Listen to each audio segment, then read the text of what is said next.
It's season 3, episode 3 of the Hall of Fame show. And in the midst of everything, packing to move from Barbados to Winnipeg, I've got Evan, who's staying in Chicago. He's not moving anywhere. Well, I can't. It's hard to move. Walking my kids to school this morning. I had gotten a shower a few minutes before, and apparently hadn't dried my hair enough, and it froze to my eyelashes. Dropping my kids off at school this morning. Yeah, the front of my hair came down, and I had to take my glasses off, so I'm wearing the mask, and my right eyelash froze to my hair this morning. So welcome, and I'm 600 miles south of Winnipeg. So I guess so. Good luck with that, my friend. Good luck. You know what? A lot of my friends, they're laughing at me. They're saying, "Oh, how are you going to handle it?" Like, I was in the Rocky Mountains for 5 years. Yeah. I'm from Canada. I'm a Canadian who got to live 3 years in Barbados before 65. Yeah, my life's pretty damn good. Like, yeah. I got really no complaints here. I'm actually ready to come back, believe it or not.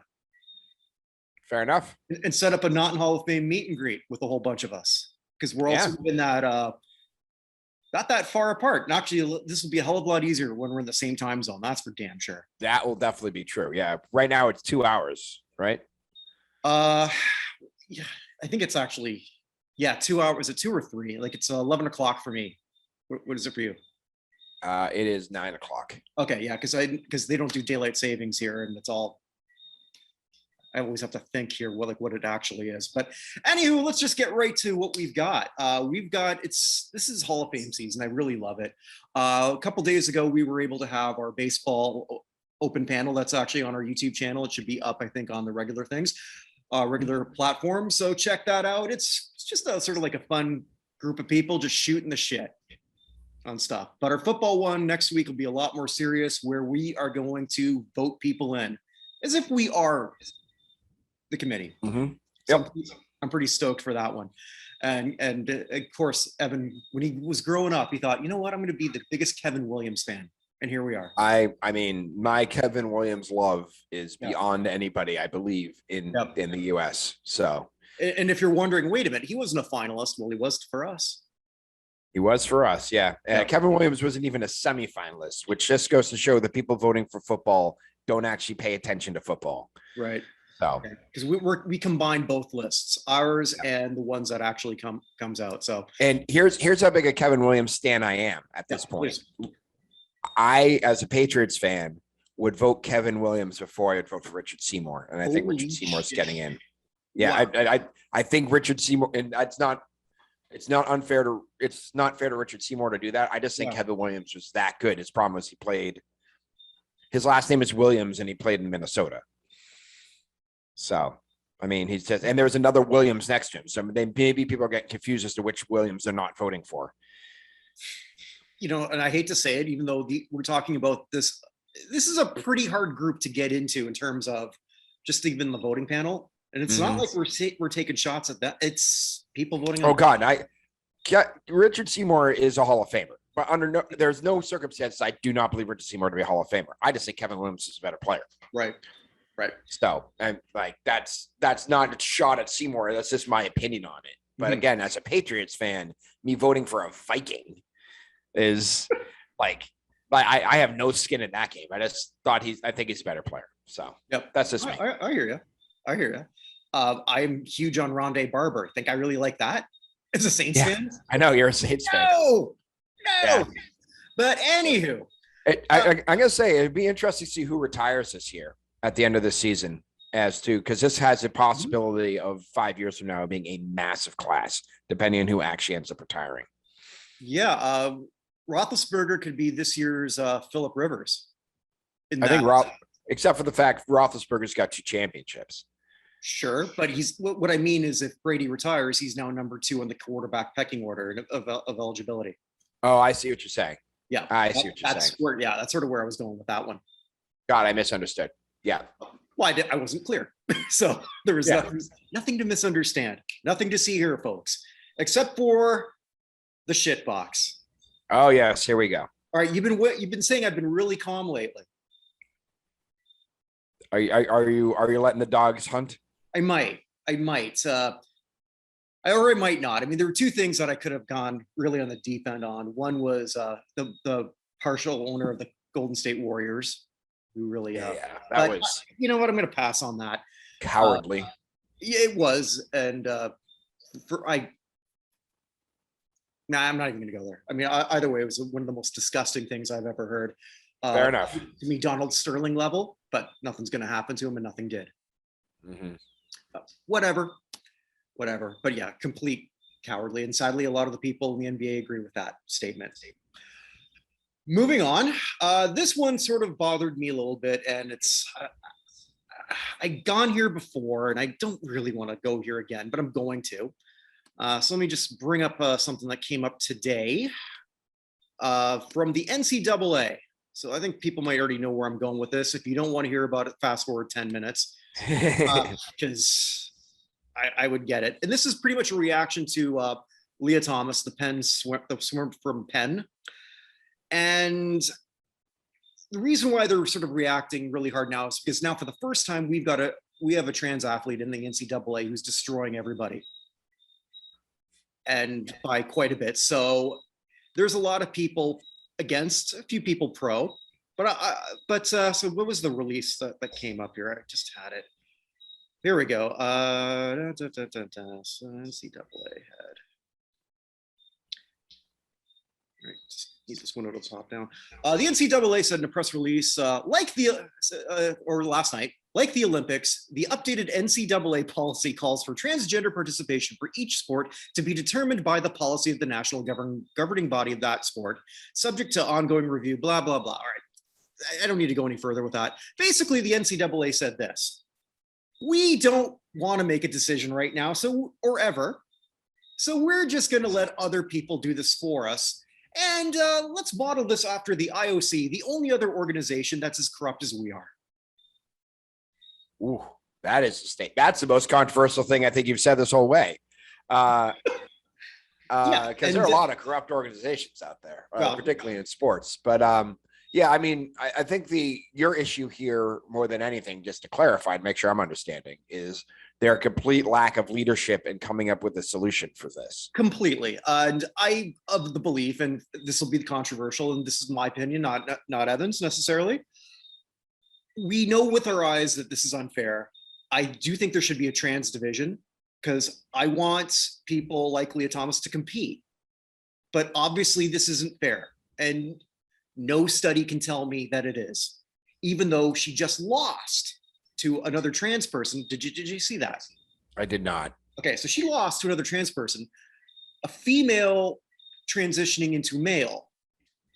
Now today, it was reported or alleged, and I need to use that word very clearly, alleged, by an anonymous Penn teammate that she believes that Leah threw it to make a point. Don't know whether that's true. Didn't see it. And even if I do see it, Evan, I'm not a swim expert. I wouldn't know if someone's, I wouldn't know if somebody's throwing it. It's completely believable and plausible. But either way, the whole thing is a complete nightmare. And if it is, I think it's something worth investigating, because if she cheated this way, then I think there should be some kind of repercussion for that.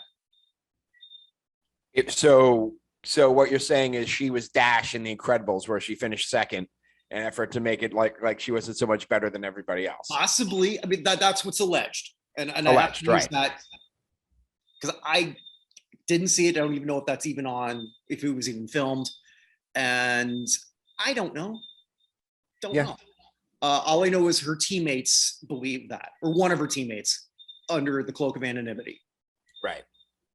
Said that to Outkick. Allegedly, one for alleged teammates said under the cloak of anonymity. No, I mean, no one would ever make up a source. So that's also true too. That's also a very good point. So either way, I don't know. Right, we don't. And regardless of what my opinion is on this, at some point and I've said this before, I'll say it again, NCAA, you knew this shit was coming. Mm-hmm. IOC has known this is coming and have done virtually nothing to clarify a statement on it other than be colossally ambiguous. Has FIFA done anything about this that you know of? Does FIFA? I don't know. That's a good question. That's another one too, where Well, that's going to have to come at some point. yeah. Same with the WNBA. I think there's a Joanna Man joke somewhere. I don't know what it is. That's a deep cut, my friend. That is a very, very deep cut. Thank you. Thank you. And we will be eligible again next year for the Fictitious Athlete Hall of Fame. See what I did there? When's the finals of that? We pushed that back a bit, so that we're going to announce that next. So the class of 2021, due to COVID restrictions, had to be pushed to 2022. Fair enough. Yeah, why not? Because sure, they work for everybody else. Yeah, absolutely. So yeah, I mean, at this point, just you got to figure something out. You've had a bit of time, and yes, this issue is coming fast and furious, a lot faster than I think anyone anticipated. But you knew it was coming. So and you came up with before. I just want to say one thing though. Yeah, the NCAA did manage to come up with a decision that pissed off everyone. So congrats on that. Because the people who want, of course, yeah. So because the people who are against it saying, "Well, you've done nothing," the people who are saying, "Well, let us compete," you've done nothing. So here's my question for you: what do you think is the bigger issue for them dragging their feet? Is it because they don't know which way the winds are blowing socially, or is it that they just don't care, or thirdly, is it that they are so afraid of Title IX? And having to have equal sports that if they create a separate division, they need to have a separate division in all sports. I haven't thought of that the third part, because like if you do that, that would cripple a lot of schools, right? Because there's a lot of schools that can't afford to do that. A lot of schools, as we know, have a lot of women's sports, not because they make money, but because they have to. A lot of other sports too, and I shouldn't just say correct. And for example, I went to college that dropped its football program because it was going to have too many male athletes in order to make things fair. Okay.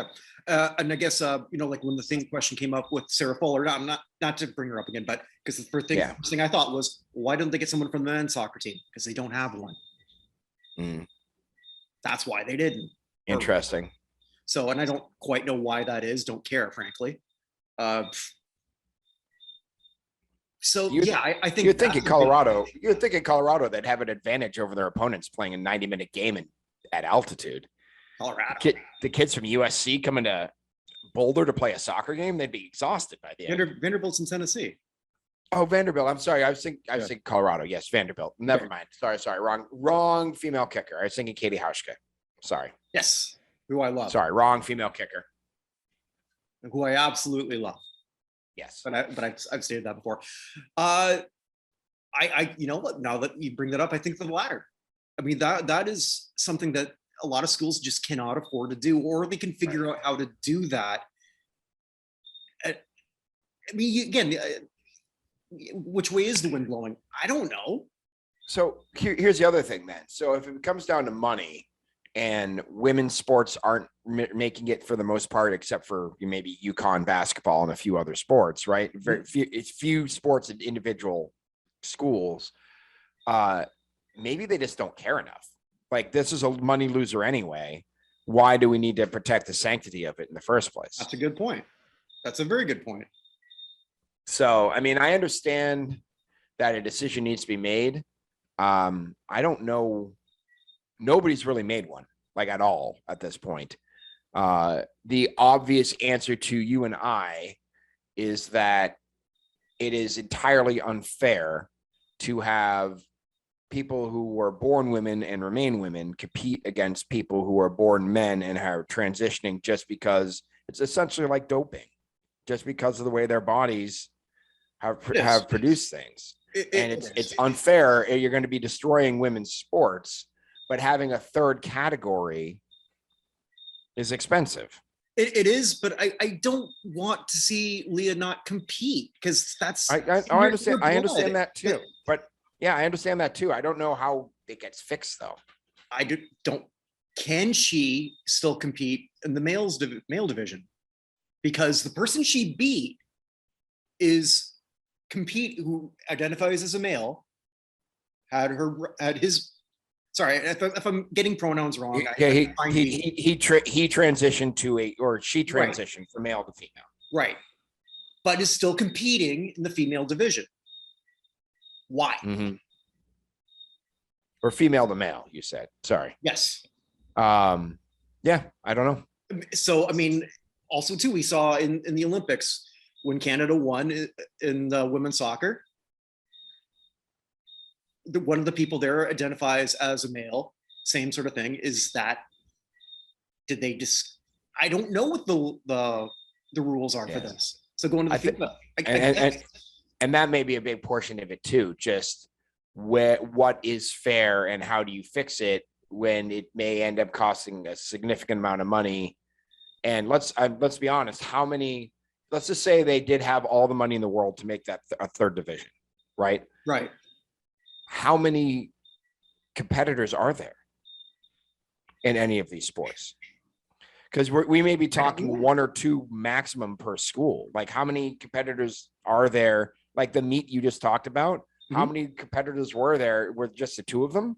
Were there any others? Like, there's just so many things about it. A decision has to be made at some point, but I don't know what a good decision is at this point. The last thing either of us want is for them not to compete. Right. Like 100%. I get no joy out of that. Absolutely not. But there needs to be some sort of fairness in this. There's a reason we've had men's and women's divisions separately in most sports. And just because when it comes to you being faster, stronger, jumping higher, all that stuff, men have an evolutionary advantage overall, not maybe on a case-by-case basis. Like, there's no way I'm competing with any of those ladies in any of those sports, right? Like, I'm just not going to be able to do it. But someone who's a top high jumper who's male is just going to be able to beat the top high jumper who's female. That's the way it works. And if we had physiologically, and if we have a situation in which the physiological advantage is such that women can no longer win in their own division, now what? I don't know. I don't think we do know. This is the result. You have a lot of unhappy people who are afraid to say anything because they don't want to come out as transphobes, and a lot of them probably aren't. I mean, I know this much. I'm going to put a 6-month moratorium on ever bringing this up again. Fair. Well, let's be honest. Let's be honest. All the other sports have put a 6-month moratorium and doing anything about it, at least. So very true. That's very true. I mean, it's a recurring shit box for you, but I just don't know what the solution is. The only solution I can think of is come up with one. You're going to piss off a bunch of people anyway. Yeah, it doesn't matter what you do. So dragging your feet does not make this go away. It will not go away. No. It's only going to get more and more and more. We know this. Yeah. Be interesting. There's a lot more people who would not have felt comfortable doing this who now do. That's a reality. If Caitlyn Jenner could have transitioned in the 70s, would she have? I don't know that answer. I don't know when. I don't know that answer either. Yeah. But that's also someone who's a strong proponent against this. As much as a lot of people don't like her, and a lot of people dislike her either for political opinions or because maybe she's not just a good person. Maybe her opinion holds a lot more value than a lot.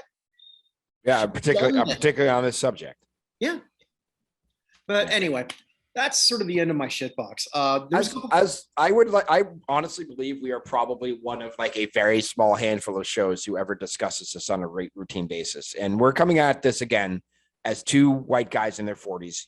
You're in your 40s for a short period longer. Thank you for bringing that up. But we're 2 white guys in our 40s who don't know the answer.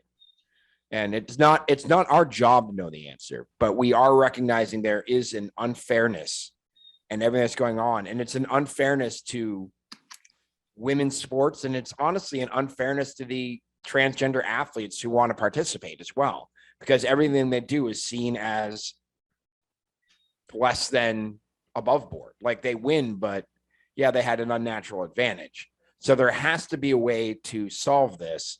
I just don't know where the wherewithal in desire and money comes from. Yeah, I don't know the answer. I do know that I just want to try to judge them on their character. If Leah Thomas did say, and apparently I read this, I didn't hear this, that she considers herself the Jackie Robinson of this. Eesh. Yeah, that's problematical. That's not something I want to hear. Yeah, that I understand. But anyway, let's. Yeah, you're right. We're one of the few people that will actually talk about this, and we do it reluctantly because again, it's out there, but we don't have answers. But this has to be something that needs to be discussed by people who have more power than us. Well, in order to do this, I don't want to come off like a hardline bigot because I don't think that I am. But if you say this is wrong, then people say you are. It's like, well, then make it make sense, and they can't. Yeah. But well, screw this. Let's move on. Well, let's go before we move to the death march. Do you want to go over just a couple of the things going on in Hall of Fame related news in general? Yeah, please. Because he brought up a couple things I didn't actually catch today. So on a semi-related note, I guess, the Women's Basketball Hall of Fame announced their 12 finalists. The headliner of which is, of course, Becky Hammon, who is a Basketball Hall of Famer. And if they don't put her in, they should just close the whole thing. Oh, yeah. So she was 16 season the WNBA, played in the Olympics. Also the first woman, I believe, ever to coach an NBA game when she took over for Popovich. For that one time, yeah. WNBA player Delisha, I think it's Delisha or it could be Delisha. I apologize, I don't know. Milton Jones, who played in the WNBA for 17 seasons, winning titles with the Sparks in 01 and 02, and won gold medals for the U.S. in 2000, 2008, and currently the head coach at Old Dominion. Penny Taylor, who played 13 seasons in WNBA, winning 3 titles in 07, 09, and 14 with Mercury. Longtime member of the Australian national team, who medaled twice Olympics and 3-time World Championships, are the headliners. But they also have Alice Cookie Barron, who played for the Wayland Baptist Flying Queens in the 1950s. Oh, okay. Did they? Sorry to interrupt. Go ahead. Was that the school that? Did they not induct them already in the Naismith Basketball Hall of Fame? I think the whole team is in. Yeah. Yep. So they won 3 national championships. Then Kathy Boswell, who was 2-time All-American for Illinois State in the 80s, and remember the 84 Olympic team that won gold. Then we had coaches Paul Sanderford from Western Kentucky, who led them to the Final Four women's Final Four 3 times. Also has 5 state high school championships in Texas and 634 Division II women's victories. Bob Schneider, who I actually don't have this stuff right in front of him. Oh, no, I'm sorry. Schneider. I read that wrong. Schneider's the guy who at the high school championships at Texas. Evelyn Blaylock, who led Kilgore College to 3 junior college national championships, and Doug Bruno, who's in his 36th season at DePaul as coaches. And then other folks nominated were Debbie Antonelli, who is an analyst for the last 34 years in women's basketball. Referee Lisa Mattingly, who's officiated the women's Final Four 17 times. So if you're ever going to get a referee in there, that's a hard one to beat. And Donna Lopiano, who is a women's athletic director from 1975 to 92 at the University of Texas, and the executive officer of Women's Sports Foundation from 92 to 07. So those are your 12 nominees. Well, sounds like a pretty good list. Yeah. And Hammond, of course, is the one who headlines it all, who's one of the greatest women's players. No offense to anyone else, but yeah. Then we had the NASCAR Hall of Fame is going to happen tomorrow, the induction for the class of 2021, headlined by Dale Earnhardt Jr. How many wins do you think he has on the Cup Series? I'm not. God, I don't know. I'm so not a NASCAR guy at all. I don't even know what a lot is. Yeah, it's a thing. 40. He's got 26. Okay. Wasn't. But he's he's won 15 consecutive most popular driver awards. So he's got that going for him. Red Farmer. I'm sorry. That's kind of a neat thing. I always sort of thought that'd be really interesting to do that in other sports. Most and least popular. I want that if that happens. just so Brad Marchand can win the award year after year after year in the NHL. Like the Sean Avery Award. Oh God. I'm trying to think if I want anything ever to be named after Sean Avery. Venereal disease? Yeah, that came to mind, but that was too on the nose. So Red Farmer, who's one of the NASCAR's 50 greatest drivers. He is still in NASCAR. I think he's like 89 years old at this point, but still involved with the sport. So he's someone who was in the early, he's part of the Alabama gang. Again, it's you guys who don't know, we at one point had a NASCAR section.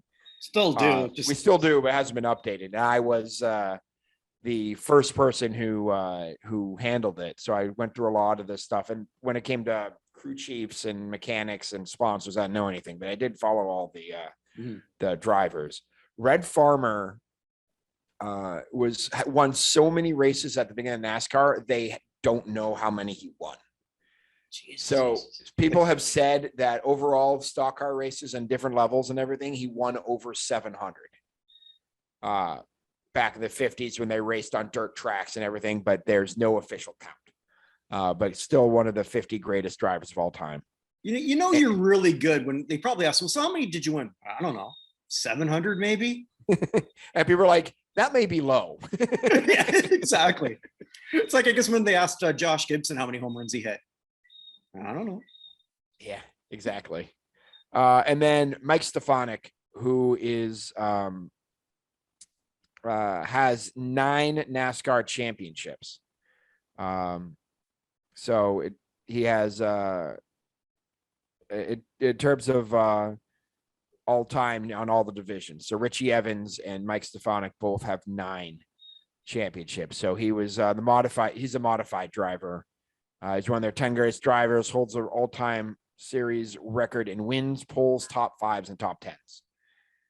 So if you lead an entire division in all the main categories, you probably deserve to be here. So there you go. Before we get into the next thing, I'm sorry. I forgot one person, Ralph Seagraves, who gets the landmark award for outstanding contributions in NASCAR. Okay. Also gets to go in. So before we move on, I apologize. No, all good. I gotta, this is completely unrelated, but it just sort of came into my mind all of a sudden. I just want to bring this up because it's pseudo relevant to our fictitious halls, which you can still vote on right now. The Fictitious Athlete Hall of Fame, Fictitious Rock and Roll Hall of Fame. You decide. Also, it helped me promote that. I saw that there's a new film coming out. I think a Disney one where it's based on when Sean Payton was exiled for a year. Okay. So you know who's playing Sean Payton? Barry Pepper. No, that might have been better. Larry the Cable Guy. That's actually closer. Go ahead. Kevin James. I don't quite see it, but Kevin James would have to lose a significant amount of weight, or they have a bunch of CGI in order to get him to Peyton's size. Peyton's gained a little bit of weight over the last couple of years, but not back then. Yeah, so well, they did neither from the trailer I saw. And it's sort of a Disney treatment where he's coaching his kid. I don't know if any of this shit's true. All I know is, does this qualify for a fictitious? We've got to come up with a section where it's like the most inexplicable portrayal of an actual person. This, I like Kevin James. My wife clearly does too, because she says that's who she thinks is hot, and she says I look like him. I once saw Kevin James filming Paul Blart Mall Cop. I accidentally walked on set, Or did you think it was me? I didn't know you at that point. That's Okay. a long time ago, my friend. I was just in my local mall in April and wondered why it was all dressed up like it was Christmas. And then I saw Kevin James on a Segway and I'm like, what the hell is going on? Are you in the film? I am not. Okay. So no. All of a sudden I learned that you've got a SAG credit in addition to your IMDb credit. Yes, my IMDb credit. Yeah, it's very exciting. So I was excited. Yeah. I mean, I don't know how it got there, but if SAG wants me to pay dues, I certainly will if it gets me more roles. So. There you go. You also wanted to mention something from your home hockey team, the Bruins, well, I was gonna say that for the good, the bad, and the ugly. Oh, sorry. Yeah, we'll save that. So yeah. Okay. Let's get through some dead people first. Not another. Speaking of segues. Yeah. So this was an interesting week. The beige mistress again was quiet, which is good news. Mm-hmm. But we have quite a few people. So I'll start in the world of golf. Bob Golby, who won the 1968 Masters, passed away at the age of 92. He won 11 PGA Tours wins, 2 on the Champions Tour and 1 in the European Tour. But yeah, he one-time legacy winner of the Masters. He actually beat out quite a few people. Like if you look at people he beat out in some of these things, people finished second to him include like Sam Snead, among others. Lanny Wadkins, some pretty big names in the history. But he passed away at the age of 92. It didn't say from what. From the world of, hold on a second. So many people here. From the world of basketball, Lucia Harris passed away, which is a pretty big name we should go over. I read her bio. I wasn't that familiar with her, but yeah, please. So Lucia Harris, passed away at the age of only 66. She holds the distinction of being the only woman ever drafted by an NBA team. That's what I was reading. I do like her response there. Because it was a 7th round pick, and she pretty much said it was I didn't want to be a publicity stunt, which it was, and it would have been interesting to see her try. But I mean, at the same time, kudos. This will sound weird, but kudos on her for knowing not to do it, because she was drafted by New Orleans. Yeah, and that was the Jazz. And they were not. How do I put this? World beaters at the time, so it's very possible they were looking to do that. And I think I told you when Phil Esposito did that with the Tampa Bay Lightning, Manon Rhéaume, a shot in goal, and there was a lot of people upset about that in Team Canada because she was not the best goalie, but she was attractive. And so Esposito, what he said, yeah, of course it's a publicity stunt. I'd put a horse in there if I could.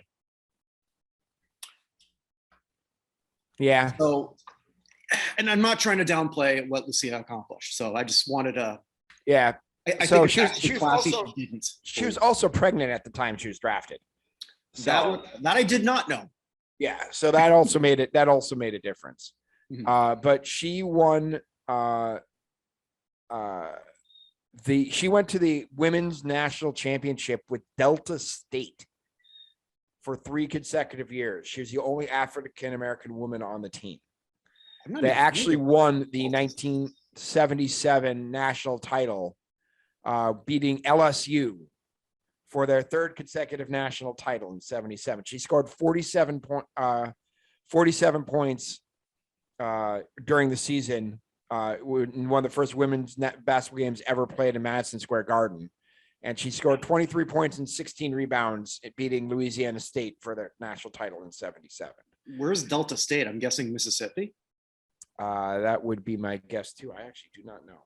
But I've never heard of that school. 3-time All-American, 3-time champion, 3-time tournament MVP of the women's basketball tournament. Someone we should consider down the road, maybe for the United States Athletic Hall of Fame.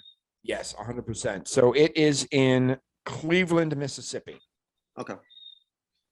So, yeah. So only 66. I believe she died of cancer. No, it says no cause of death was given. She passed away unexpectedly. Does it list her pro accomplishments there? There wasn't really much of a pro accomplishment. She was part of the team that won the gold medal at the 75 Mexico City Pan American Games. She's a member of the Women's Basketball Hall of Fame, the women member of the Naismith Basketball Hall of Fame. But there wasn't really much afterwards. Professional career, she played for I think she was the first woman. The Houston Angels of the Women's Professional Basketball League. Okay. So, if I remember right, I think she's the first woman inducted into the Naismith Hall. That would make a lot of sense. So she was the first African American woman inducted Naismith Hall. Oh, okay. And she was one of the first 26 inductees to the Women's Basketball Hall of Fame, and is also a member of the International Women's Sports Hall of Fame. Cool. Okay. So not bad. So Godspeed, Lucia Harris. From the world of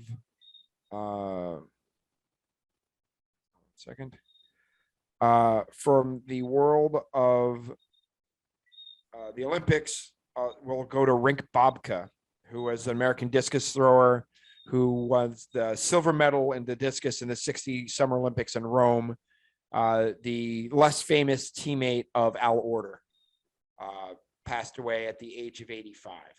Imagine that. I'm going to go in the discus, and I'm going to do this. And I'm going to do this for the United States. Well, and you're going to compete against Al Order every year. Like, just retire, Al, please. Yeah.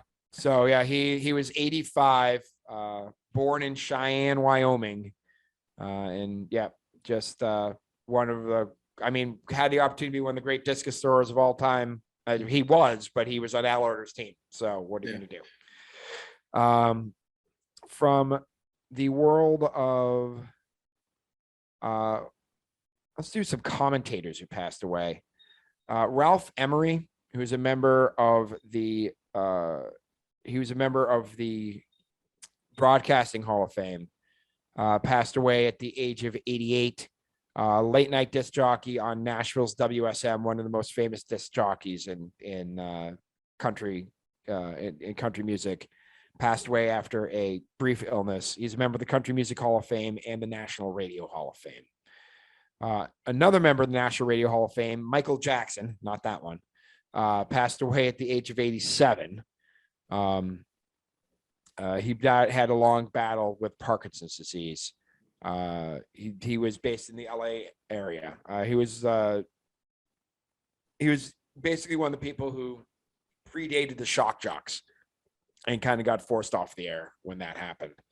Speaking of being forced off the air and passing away, Ron Franklin passed away, the former ESPN guy who had the habit of minimizing his female sideline reporters on college football games. In October of 2005, the game between Notre Dame and Purdue,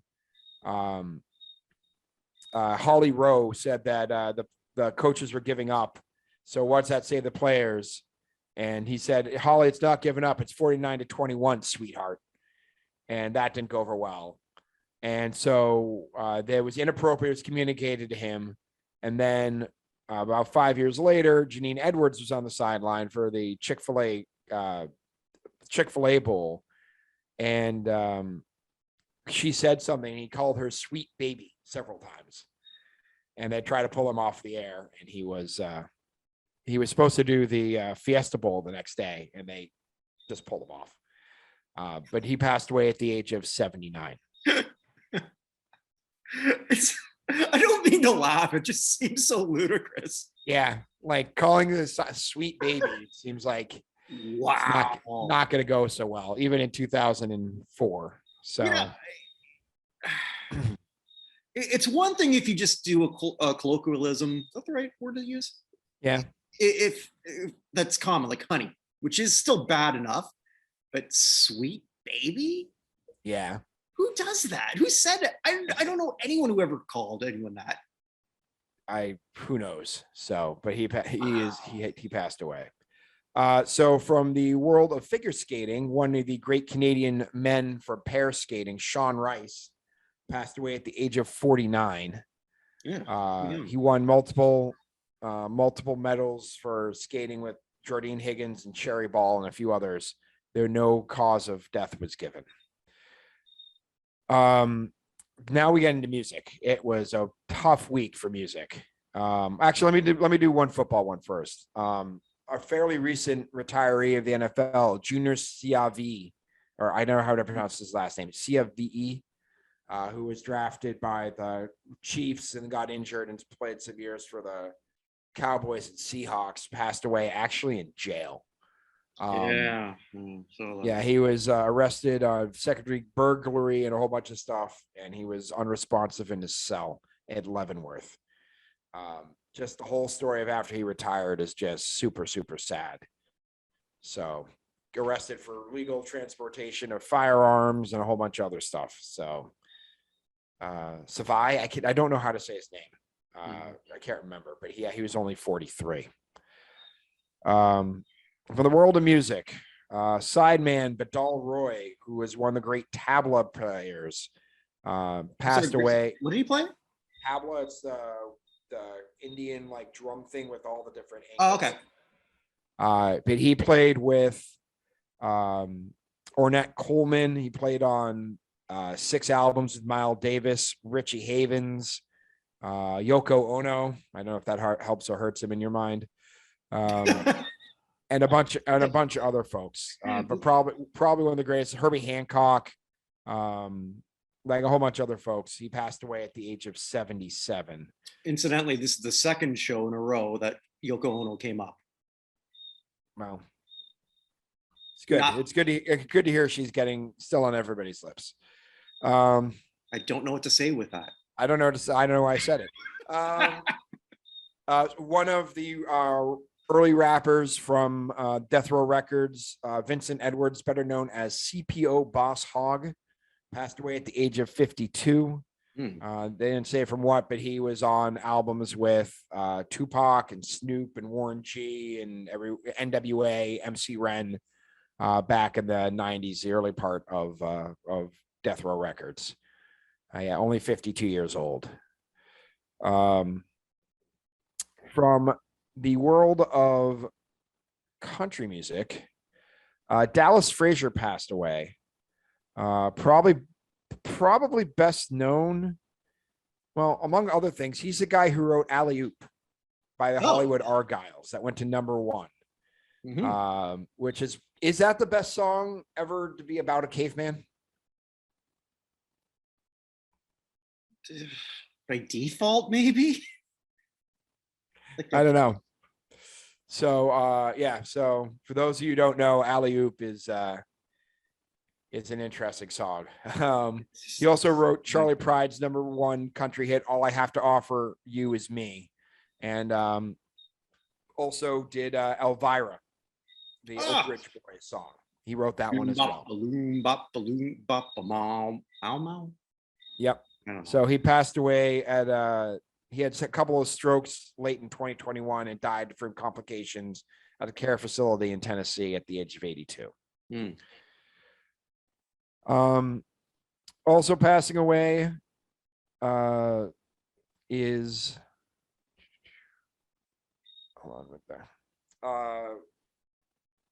from the Ohio Players, one of their drummers. And I say one of their drummers because the Ohio Players rival only Santana for most members. I thought you were going to say Spinal Tap for most drummers. Well, that Spinal Tap for most drummers, yes, but members overall, I'm going to go with Santana. So Greg Webster, who was a drummer for them for many years, passed away at the age of 84. From the Five Satins, best known for In the Still of the Night, Fred Paris, their lead singer, passed away. They're members of the vocal group Hall of Fame. In the Solo Night, still probably one of the great doo-wop songs of all time. He was 85 years old. I'm seeing what else say. I mean, that's probably their greatest song.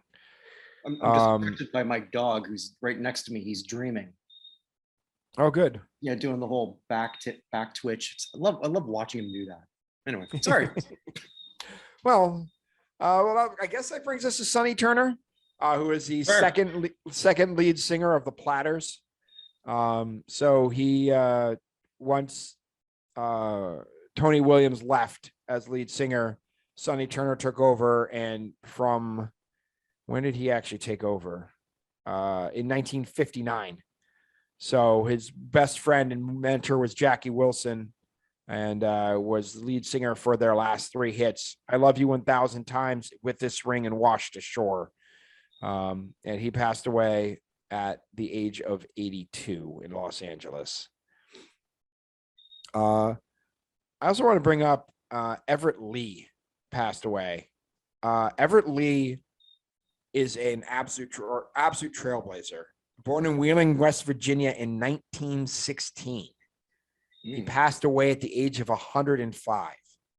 He was he's an American conductor and violinist, and the first African-American to conduct a Broadway musical, as well as the first to conduct a symphony orchestra below the Mason-Dixon, and the first to conduct a performance by a major American opera company. Oh, wow. So basically, when it came to being an African-American conductor, if there were a line to break, he did it. But he was 105 years old. His son actually was an opera singer as well, which makes sense. But yeah, 105 when he passed away in Malmo, Sweden. So pretty amazing. Speaking of other trailblazers, one of the last Tuskegee Airmen, Charles McGee, passed away at the age of 102. Member of the Congressional Gold Medal of Honor, Bronze Star. He has 26 air medals, 3 Distinguished Flying Crosses, Legion of Merit. Was in World War II, Korea, and Vietnam. American hero. Yep. And a member of the National Aviation Hall of Fame. He was inducted in 2020. As part of that, he was officially promoted from colonel to brigadier general at that point. Okay. But yeah, 102 years old, he passed away. So then that brings us to in the world of hockey, Randy Boyd, who was a defenseman during the 80s with Penguins, Blackhawks, Islanders, and Canucks, passed away at the age of 59, played about 250 games in the league. Also lost from the world of college basketball, coach from Lewis and Clark State College, Ed Cheff, who's a member of the College Basketball Hall of Fame, inducted in 2012, won 16 NAIA championships. Oh, was that all? Oh, I'm sorry. Yeah, 16. I don't know. The NAIA World Series. No, what's that? Oh, I'm sorry. He brought Lewis and Clark College to there 16 times. Oh, okay. In his career at Lewis and Clark College from 1977 to 2010, you ready for his record? Sure. He had 2 ties. Mm-hmm. It's hard to do in basketball, but he had 2 ties, 430 losses, and 1,705 victories.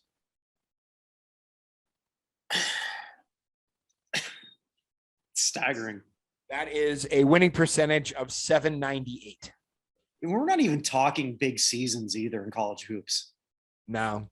Like that's incredible. Yeah. So he won the Lefty Gomez Award for Lifetime Achievement in Amateur Basketball in 2009. Yeah, just one of the great coaches. Also coached a baseball team for several years at Lower Columbia College, where he led them to a 120-24 record in 4 seasons, where it's an 833 winning percentage, which in baseball is harder to do than in basketball. Mm-hmm. So legitimately one of the winningest coaches of all time. Speaking of which, Joe B. Hall also passed away. at the age of 93. He's the guy who coached the University of Kentucky from 72 to 85. Oh, okay. Yeah. I Won the read about national that. championship at 78, took over for Adolph Rupp. Right. So he was 93 years old. His name and number and everything are retired at the University of Kentucky. Also inducted in the College Basketball Hall of Fame the same year in 2012. So, yeah, he's another big name who passed away this week. Other than that, the villain from the brand new Marvel series is coming out. Moon Knight, which is coming out next month, passed away at the age of 37 by crashing into a tree while skiing. So I hope he's not. I don't want to make light of it, but I hope his death in the Marvel thing is a little bit more. yeah. Oh, I'm sorry. He actually collided with another skier. Oh, Sorry, not a tree. He was not wearing a helmet.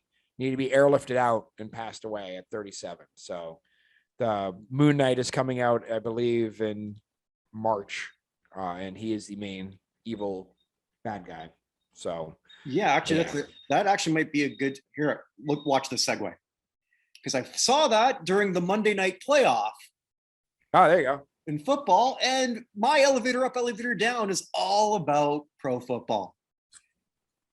Okay. And I got it's super easy. And for the new listeners, what's elevator up, elevator down? Hey, it's the Hall of Fame elevator. Mm-hmm. Who did something this week that really helps you? And really, everyone who became a first team All Pro is an elevator up. Some, it won't make it like a difference. I don't know if we want to go through them all, but I told you that. I just have one thing I want to say quickly. I think I know where this is going to go, and I'll tell you if I was. Is it going to go to the defensive backs? No. Okay. Because the idea that the best cornerback in football by any measure, J.C. Jackson, got beaten out by a guy who had a lot of interceptions, but that's because he was thrown at a lot because he was bad in coverage. Diggs from Dallas is insane. Like, I understand Diggs had 11 receptions, but he was like the 45th best cornerback this year. And J.C. Jackson, number one, by a lot, was not one of the two guys. That's my very brief thing. So no, fair. But I thought you were going to go Aaron Rodgers. Yeah, whatever. Yeah, I mean, Tom Brady was better in every statistical category, but other than that, but unlike Rodgers didn't lie about his vaccine status and throw his entire team under the bus trying to get his general manager fired at the office. Rodgers didn't lie. Yes, he did. No, who did he lie to? He just didn't tell that to the press. I'm sure his teammates knew. I'm the one with the law degree here, man, and you're the one parsing sentences. But go ahead. No, it's not where I thought we were going to go today. But my understanding is, well, okay, not my understanding. I'm assuming, and I shouldn't assume, but I assume that his teammates were well aware of his vaccination status. Probably true. So, because definitely management was, and the NFL was. It's not that big a stretch for me to sort of like believe that he was unvaccinated, or sorry, that his teammates did not know that. Mm-hmm. But I don't know. I digress. It's yeah. I mean, again, if I'm already resigned the fact that Aaron Rodgers is going to win the MVP, despite having like the 9th best statistical season for any quarterback or whatever. I don't think he's winning the MVP. Who do you think Cooper Kupp's going to win it?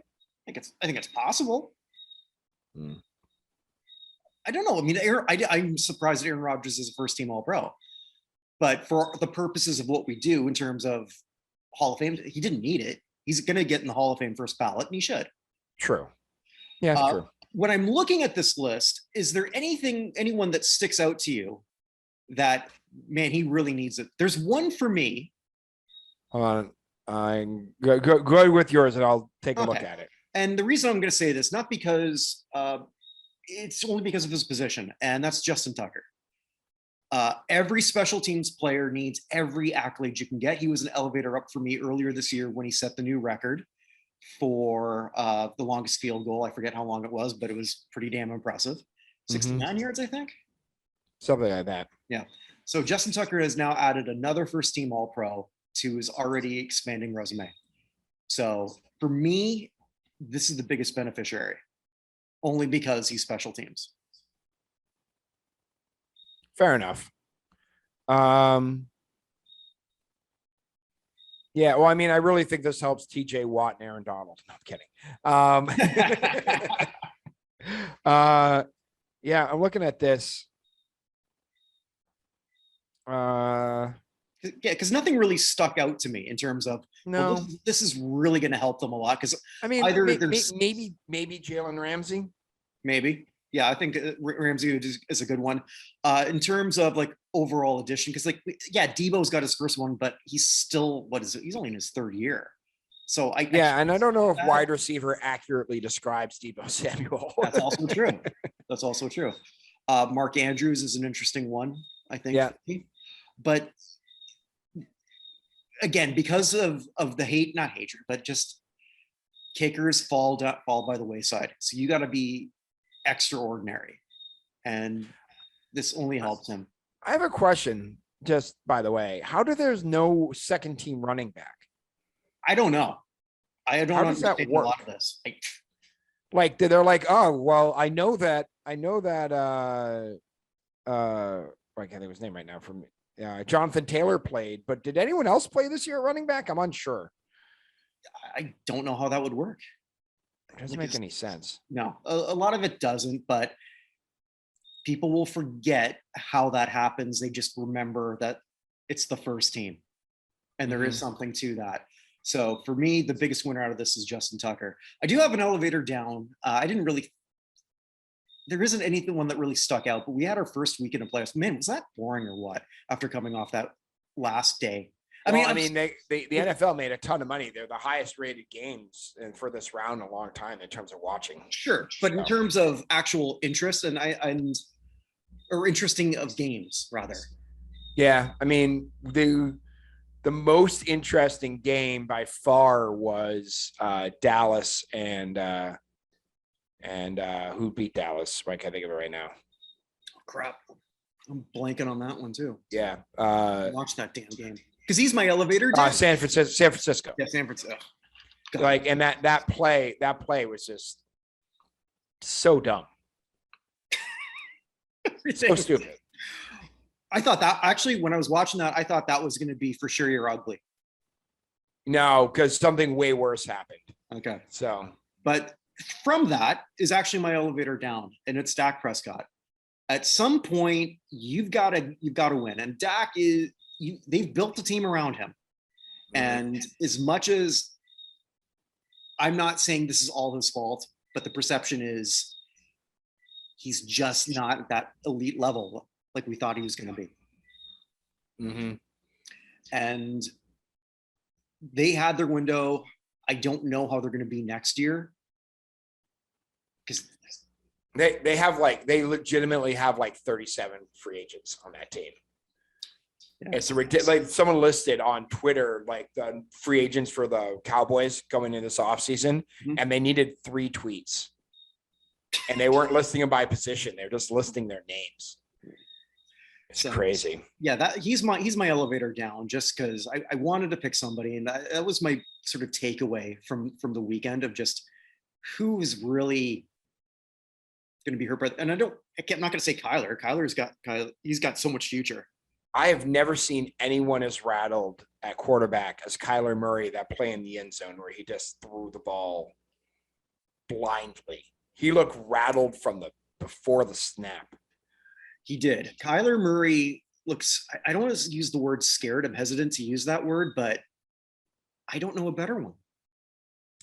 I think that if nothing else, we have learned how important his wide receiver who was out. I can think of it, played for the Texans. Oh, God, we're old and our brains are going to mush. I know. Johnson. No. Larry Johnson. Not Larry Johnson. God. I'm pathetic. DeAndre Hopkins. Oh, I was close. Yeah, so we're underestimating how important DeAndre Hopkins is because that Texas team was pretty good. They traded DeAndre Hopkins and went to hell. And the Arizona team is pretty good. DeAndre Hopkins gets injured and they go to hell. Mhm. Like they lost 5 of their last 6 games after being the number 1 seed. Like if Mike Tomlin gets credit for bringing those Steelers teams along with Bell and Antonio Brown and Roethlisberger on his team, we got to give Hopkins credit for carrying his teams where he goes. If the Rams win the whole thing, I'd be okay with that. Just yeah, okay. But if they did, who has a bigger boost, Stafford or Sean McVay? Oh, Stafford. Stafford's closer to the end of his career than Sean McVay is. If Stafford's going to end up in the top probably 5, at least, of passing yards when he's done. If he gets there without a championship and all those years in Detroit, I don't know how that helps him. If he has a championship, the whole conversation's entirely different. Yeah. Okay. Just McVay. Here's the thing. The other 3 NFC coaches, LaFleur, McVay, and what's his name in San Francisco? God, my brain is off. But all 3 of them are younger than Tom Brady. The only coach in NFC older than Tom Brady is his coach Tampa remaining, which is crazy. All those guys are on the same staff in Washington in 2011. That's weird in itself. And Washington is not good. No, they're not a good franchise. No, they are not. They are Washington. Well, guess they're going to be the Admirals. Whatever. Yeah. So, but anyway, yeah, no, Dak Prescott's a good choice. By the way, I lost 2 teams in our thing, and you lost 4 this weekend. I don't even know I don't remember who I have. So you lost the Patriots, Steelers. I lost the Raiders, and you lost the Cowboys, and you lost. I can't remember. It's upstairs because I'm downstairs. My wife went to bed early, so you can tell where I am in the house. When my wife's in bed early, I'm downstairs in the orange, and when she's not in bed early and watching something, I'm upstairs in the weird room. Yeah, but you lost 4 and I lost 2, and the 2 I lost played other teams on my list, so I was going to lose somebody anyway. Who was the Rams? I don't remember. It's up. I wish I should have brought it down, but I forgot. The only thing I remembered is as I took the Patriots. You did take the Patriots. Yeah. So yeah, Patriots. You had Patriots and Steelers. I had the Raiders.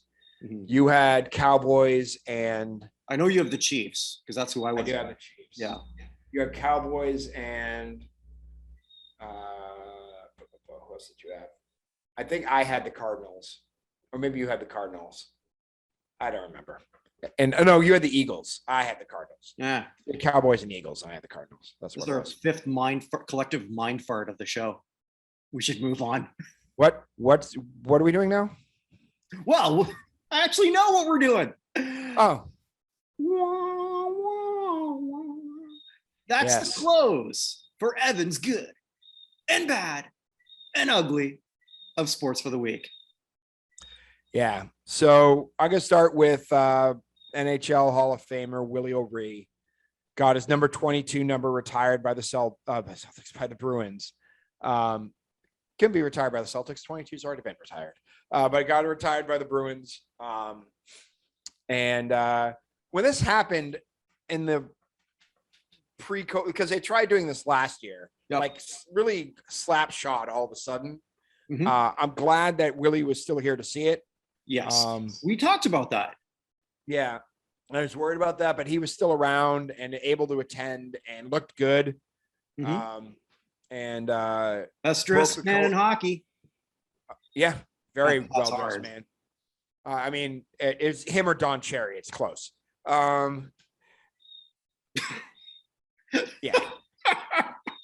Talk about polar opposites in multiple ways. Wow. They both were once employed by the Bruins. Yeah, so that happened. And then today the House voted to offer to have him be nominated for the Congressional Gold Medal of Honor. I saw that. Where is he living now? California. Okay. You know, it's interesting. I don't know if it was you or Vinny I mentioned this too. I wasn't familiar with Willie O'Ree growing up. It was never really talked about. And you think it would be? Well, we always knew about it. I always knew about it in Boston, because Boston has a rap, which at one point was earned, and at this point I feel is a little bit less earned compared to other cities, for being a city that is not as welcoming to non-whites. Put it that way. That was as wishy-washy they put it. A place where the black people do not feel comfortable. Way to take a stand there, huh? Yeah, thank you. I'm sitting down while I'm taking that stand. But I mean, this is a town that someone broke into Bill Russell's house and pooped on his bed, right? Like that legitimately happened. What happened to that guy? Or did they ever know who it was? I actually don't know what happened to that guy. Right. And I don't think they ever caught him. So I don't know if Reading police are still looking for him. But I mean, Boston was the first city with an African-American hockey player, and we're the first city with a entire African-American starting five, an African-American coach, like a whole bunch of other stuff with all of our teams. We're the last team to have an African-American player on a baseball team, but that's just because Tom Yawkey was a piece of shit. So there's the stand. There we go. I mean, that's not much of a stand by all measures but one. Tom Yawkey was a piece of shit. Well, the one measure is a Jimmy Fund. That is entirely Tom Yawkey getting together with Boston Children's Hospital to set that up. The Jimmy Fund is awesome. Everything else Tom Yawkey did, the cheapskate owner. Again, I'm going to bring it up. They had Hank Aaron and Willie Mays in for tryouts for 5 minutes and got rid of them because he was required by the league to have a tryout. He had Hank Aaron and Willie Mays and didn't think that they should have anything. When hearing that, it made me wish that Willie Mays was in the American League. Just to stick it up his ass every time. Yeah, 100%. Here's a trivia question. Do you know who the first African-American player in the Red Sox was? I do not. I want to make sure I know when he played. So he passed away a couple years ago. Pumpsy Green. I never would have got that. I'm not even familiar. Elijah Jerry Pumpsy Green played with the Red Sox and Mets. So he played with the Red Sox starting in July 21st, 1959. He played with us 59 to 62 and then got to the Mets in 63 and retired. Career 246 hitter. The Pumpsy Green was the guy who broke the color barrier for the Red Sox. So 59. Love it. Yeah. Anyway, that's really good. Really good. Yeah, really good. My bad. I'm sticking with baseball. Now that we brought up Pumpsy Green, the Tampa Bay Rays. I don't know what they're going to do. So the Rays have won the AL East 2 consecutive years, despite having payrolls of under 80 million. Both of those years against the Red Sox and Yankees, who had payrolls north of 200 million. Right? They've won it 2 years. They haven't won a championship, but honestly, no team does more with less in any sport than Tampa Bay does. They've made the playoffs 7 of the last 14 years, despite having such terrible payroll. At the same time, though, they're 28th in attendance. Why do you think that is? Part of it's because that stadium's, I guess, in the wrong place. It's a tough place to get to. It's much like the Coyotes in Arizona. Okay. It's just from what I've heard. I've never been to Tropicana. Or is it still Tropicana? I don't even remember. But what that field is just there. It's kind of a terrible field. Like apparently not a great place to see a game. But I don't know. Other than that, I don't know. But I mean, the 2 teams in Florida don't draw anything. The Marlins tear it down every 3 years, and that's probably why there's no consistency. So why would you go? The Rays don't ever really tear it down. They go through cycles, and they'll trade a really good player to keep other people going and get stuff back for it. They've done about as well as they could, but they've been working to try and get a new stadium with no joy. Their lease is up in 2027. And if they don't really get something in place for 2023 at the end of next season, it is still Tropicana Field. So if they don't do 2023, they probably going to have to move. So they floated an idea of playing half their season in Tampa and half in Montreal as an effort to like sort of take two markets and make it more of a novelty.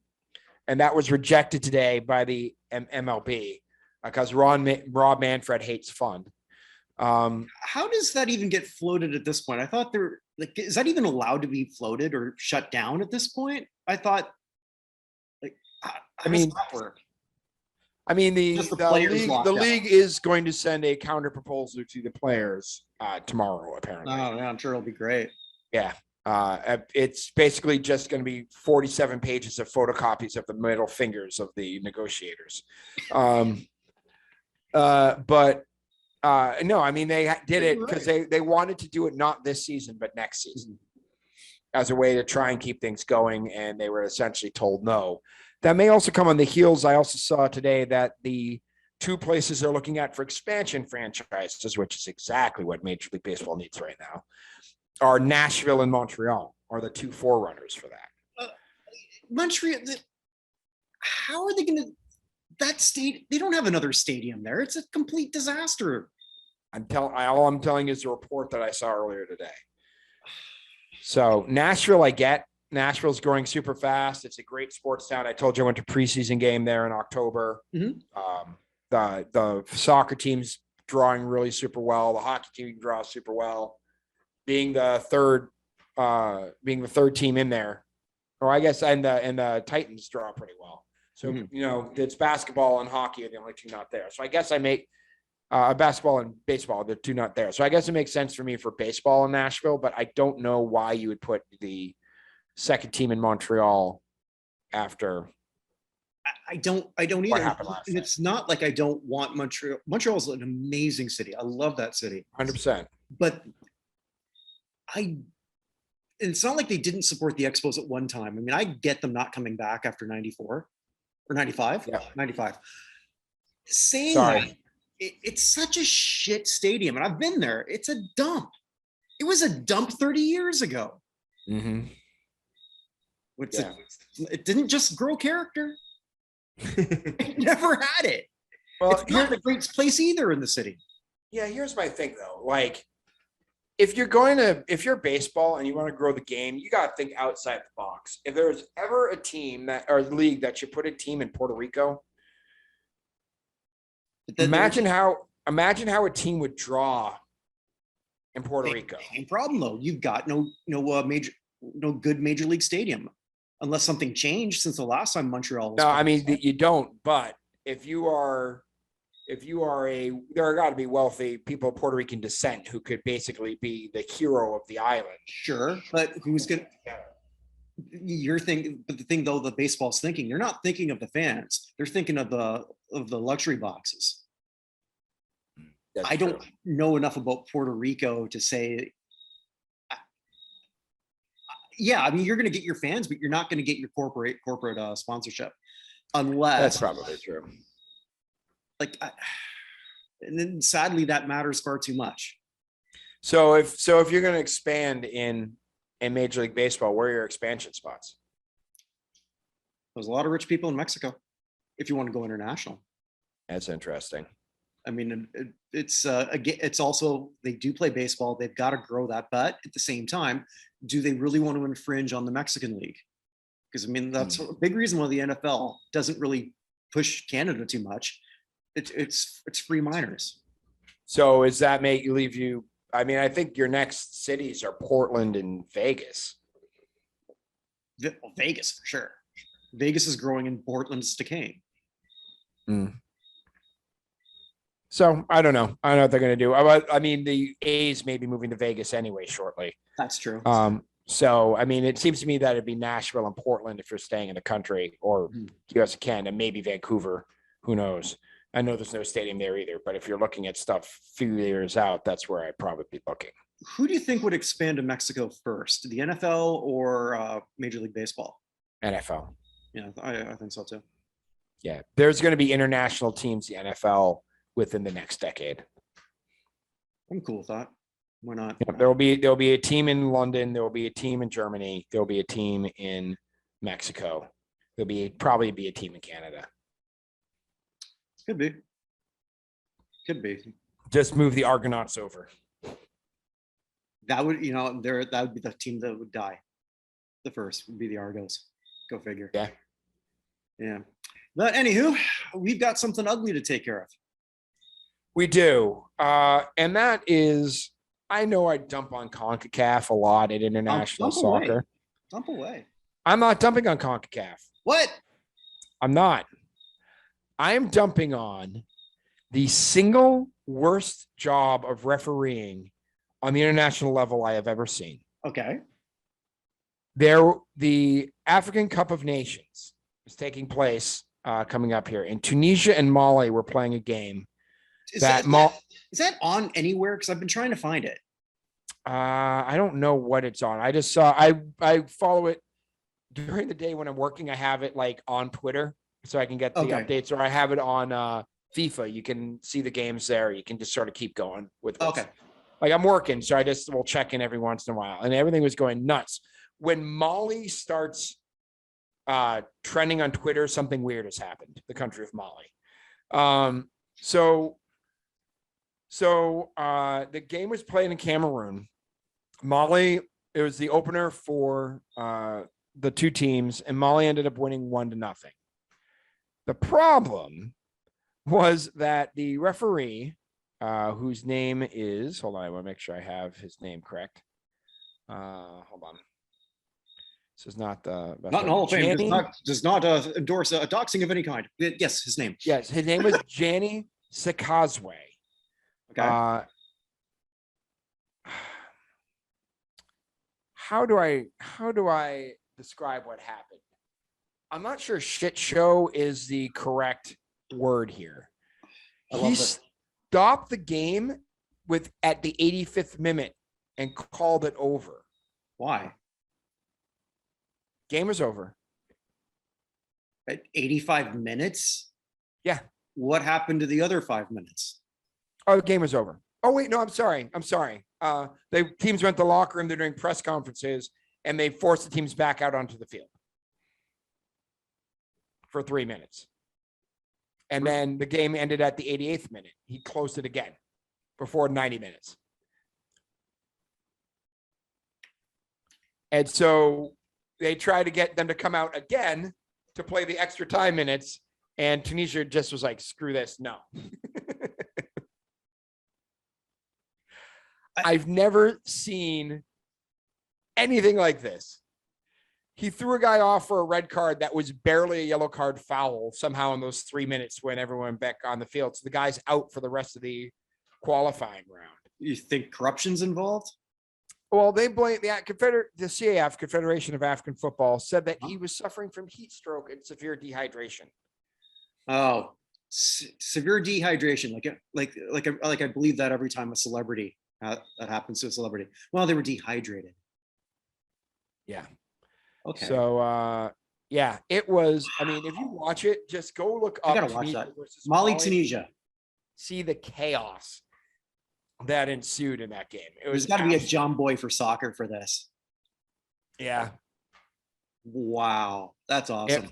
Yeah, he stopped after. Stopped after 85 minutes. Just absolutely insane. So did the players just sort of like stand there like, what the hell? No, there's more than what the hell. There was serious screaming going on. So so at this point, and he's just going. Yeah, well, I gotta watch that. Okay. At this point, Mali has advanced and Tunisia is eliminated now. So, dumb question. Cup of Nations. This is just. It's a set tournament every 2 years. I think it's every two. I'm sorry. Tunisia finished third. So they're actually playing Nigeria on Sunday. All right. So it's basically the Continental Championship. It's the Continental Championship, right? Okay. So pretty damn big. Yeah, right. Okay. And so they play it. It's usually 1921 everything, but it got delayed by COVID. So yeah. So they have so Mali won the group. Tunisia finished third, but got to advance. They now get to play Nigeria on Sunday. to face the winner of, oh man, this is a tough personal battle for me. Burkina Faso and Gabon, the two countries I represented in Model UN in high school, one of which got me my wife. So yeah, guys, and I'm glad you sort of like finished with that, because I think a lot of people would think you're being completely sarcastic, and you're not. I am not being sarcastic. No. I, knowing a lot about Burkina Faso, got two of the most beautiful women I've ever met to talk to me. So one of whom actually happened to be the daughter of the Burkinabe ambassador to the US, who I met at a rooftop party in Washington, D.C. in around 2003. See, kids, this pays off. Model UN, it will get you your wife. That should be a great slogan. Yeah. Yeah. So yeah, Burkina Faso and Gabon were the two countries. And then some of my other classmates had they had Guinea-Bissau. I was never on the Guinea-Bissau side, but I had Gabon and Burkina Faso. So there you go. Nice. I should have worn my Ivory Coast jersey today, which I do have. I have nothing against the Ivory Coast. Just never wear that Boca jersey again. Otherwise, I'm never coming to Winnipeg. Yeah, that's the thing that's going to keep you away from Winnipeg, not the still the one thing I wish we had on camera that we like. I wish I'd realized during the episode that you were wearing the Boca jersey and not before the episode, because my recollection of it is like I sat on a tack and just like jumped out of my chair furious. So something like that. Like, what is that? Like, because what are the odds that I would have that? So I guess we'll close now. The show is closed, but I'm going to invite all of you to watch all the other shows that we do. Evan and I do this every week. Tomorrow, in the middle of packing, I'm going to sit down. I'm going to do another show with Chris Burnett. We're looking at on the regular show. This crap was on national television. He sent me the debut episode of Are You Hot? Holy shit, is it terrible? Oh yeah, it was awful. I never seen it before. It was on Fox, and I thought it was a Fox. It's an ABC show. It was ABC. I thought it was Fox. It seems like something Fox would do, doesn't it? It does. Yeah. Wow. But no, this might be I've never seen any show make attractive people more boring. Like immediately, I don't know how else to describe I thought have you ever watched a Major League Baseball game? No, I'm kidding. So I don't know how many attractive people there are in Major League Baseball, but if any of them are attractive, they are fucking boring. I would say that more about the NHL. That's also true. Yeah, when they're doing an interview, but at least you're watching them play hockey. They're just, that's true. I've never seen anything this. I read a review on it and from like 2003, and it said, I guess it was her, and it said that maybe you want to take a bath. Yeah. This is so everything you want in a reality show. This doesn't have. Yeah. But anyway, so that's going to be recorded tomorrow. Coming up soon on how the hell did this go to #1? We looked at Shout by Tears for Fears. Nice. Yes. Tears for Fears hit the top 40 for the first time in years at the end of 2021. It did? Yeah. They released their first album in 16 years and hit like 39. Okay. I didn't even know they had a new album out. No, you didn't watch my countdown of the 42 greatest songs of 2021, clearly. I missed that one. Yeah. So we've got that coming up. I get to pick the next one. I picked MacArthur Park. Okay. The Donna Summer version. Because Richard Harris did not go #1, but the disco version did. So that's all coming up, and we've got our that's the one with Cake in the Rain, right? Yes, not Cake in the Ocean. No, it's Cake by the Ocean, not in the ocean.